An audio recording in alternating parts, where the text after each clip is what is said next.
From Isaiah chapter 9. For unto us a child is born, unto us a son is given, and the government shall be upon his shoulder, and his name will be called Wonderful, Counselor, Mighty God, Everlasting Father, Prince of Peace. These words of Isaiah are often seen as words that foretell and foreshadow the coming of Jesus of Nazareth, born of Mary.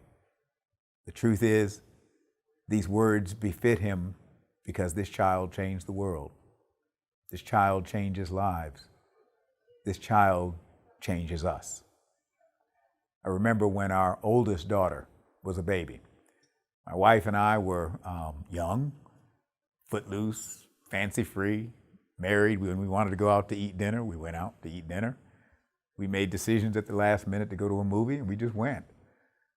We wanted to do one thing, we just did it. We actually had money, a little bit. We could pretty much do what we wanted to do within reason, and we didn't have to think too much about the consequences or impact of a spontaneous decision and what we had to do to make that happen.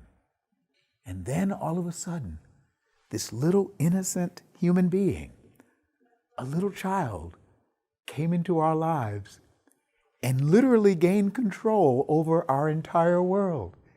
Before we could do anything else, we had to think about who's going to keep the baby? Or is this a good time for us to go without the baby? And we learned our sleeping patterns became very different. We would stay awake when the baby was awake, and we went to sleep when the baby went to sleep. Literally, this child began to control our lives, and the child didn't even know she was doing it. And then we had a second one, and she did the exact same thing. And I've since learned that that's what babies do. They take over when they come in, and their parents basically begin to develop their lives around this child. Isaiah wrote, "Unto us a child is born, unto us a son is given, and his name will be called Wonderful, Counselor, Mighty God, Everlasting Father, Prince of Peace."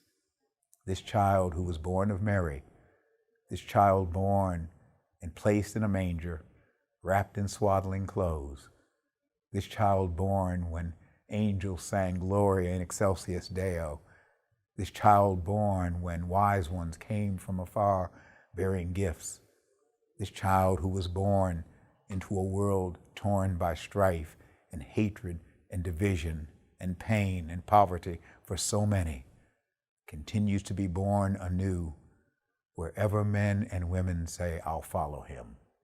I'll follow him as my Savior. I'll follow him as my Lord." Because when this child grew up, he said his reason for coming, again quoting Isaiah from the 61st chapter, he said, "The Spirit of the Lord is upon me, because he has anointed me to preach good news to the poor, to proclaim release to the captives and recovery of sight to blind, to set at liberty all those who are oppressed, and to proclaim the acceptable year of the Lord." This child, when he grew up, he came to show us the way to live lives of love, lives of compassion, lives of goodness, lives of kindness, lives of judgment. This child came to show us how to change the world. So this Christmas, help us change the world and make a new commitment to go out from this day to let this Christmas day be the first day of a new world. God bless you. God keep you. Have a blessed Christmas, a happy New Year, and go on out and change the world.